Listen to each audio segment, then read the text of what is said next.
Well, there was a lot of excitement around the idea of student debt forgiveness after the Biden administration came in, and more progressives on the Democratic side pushed for that, as well as attorney generals across the country, Democratic attorney generals pushing for that as well. But experts in the field will always warn that it's never so simple, considering the nation has a history of not necessarily following through on student debt forgiveness. And for more on that, I want to bring on Yahoo Finance's Aarthi Swaminathan, who covers that for us with a special guest and expert who knows that all too well. Aarthi? Yes, I'd like to introduce Seth Frotman. He is the head of the Student Borrower Protection Center, and he also used to serve as the student loan ombudsman for the Consumer Financial Protection Bureau. So Seth, welcome. I just want to start with, where are we at the cancellation? We have the stimulus package that had a provision that makes forgiveness tax-free. We've also had a lot of conversations going on from both sides saying it's actually, not as progressive as we think. So where are we right now, in your opinion?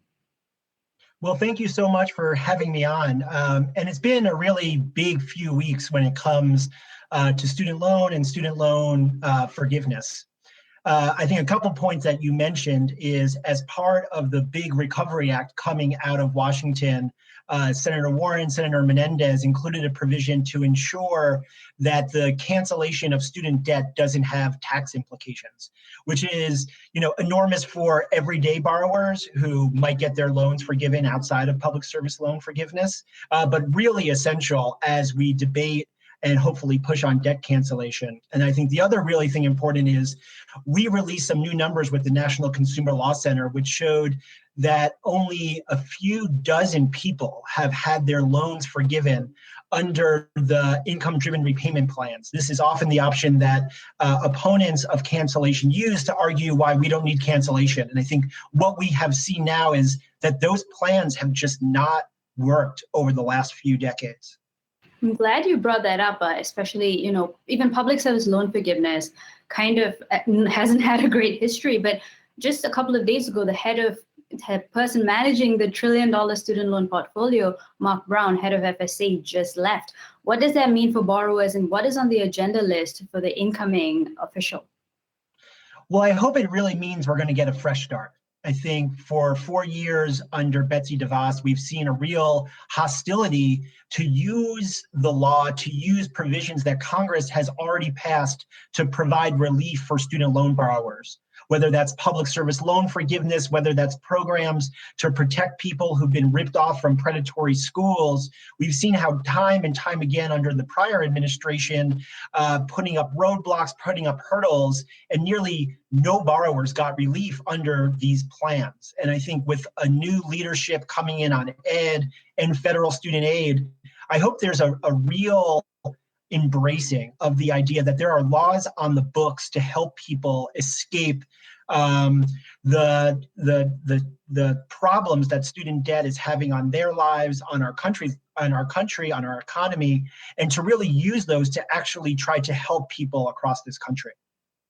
And recently, I think just this morning, states consumer protection agencies have asked the education secretary to say, let us look into the student loan portfolio. Let us see where the mistakes are. What does this letter represent? And why is it so important for states to take the lead when looking at how servicing goes on? It's a great question. So over the last few years, there's been the Department of Education has put up a range of roadblocks from state law enforcement officials, from state regulators, actually trying to find illegal practices, breakdowns in the student loan market. And we often think about student debt as just these big ballooning balances, but it's also this enormous consumer protection challenge where there's a range of student loan companies that just add insult to injury, adding billions and billions of dollars of needless debt on the most vulnerable borrowers. And for years, the DeVos administration and the Trump administration literally stopped state law enforcement officials from investigating companies like Navient and others from their illegal practices.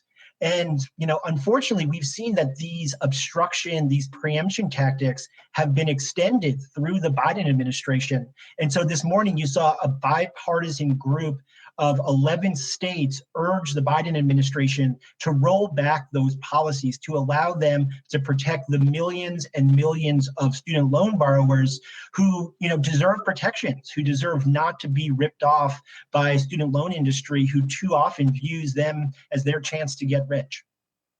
And for these companies, should they expect more investigations? Should they expect more monitoring? What is on their list? What should they watch out for?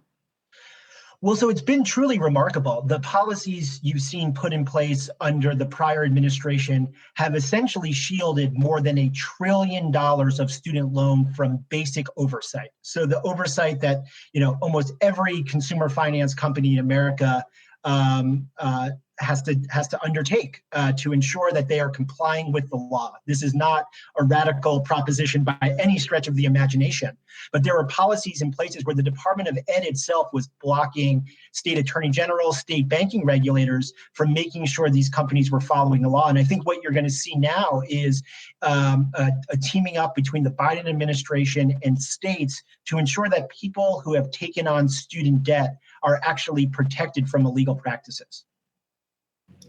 That's all the questions we have. Thank you, Seth Frotman, for joining us. Now I'll toss it back to Akiko. Thank you. All right. Thanks so much for that, Aarthi, and our thanks to Seth Frotman as well.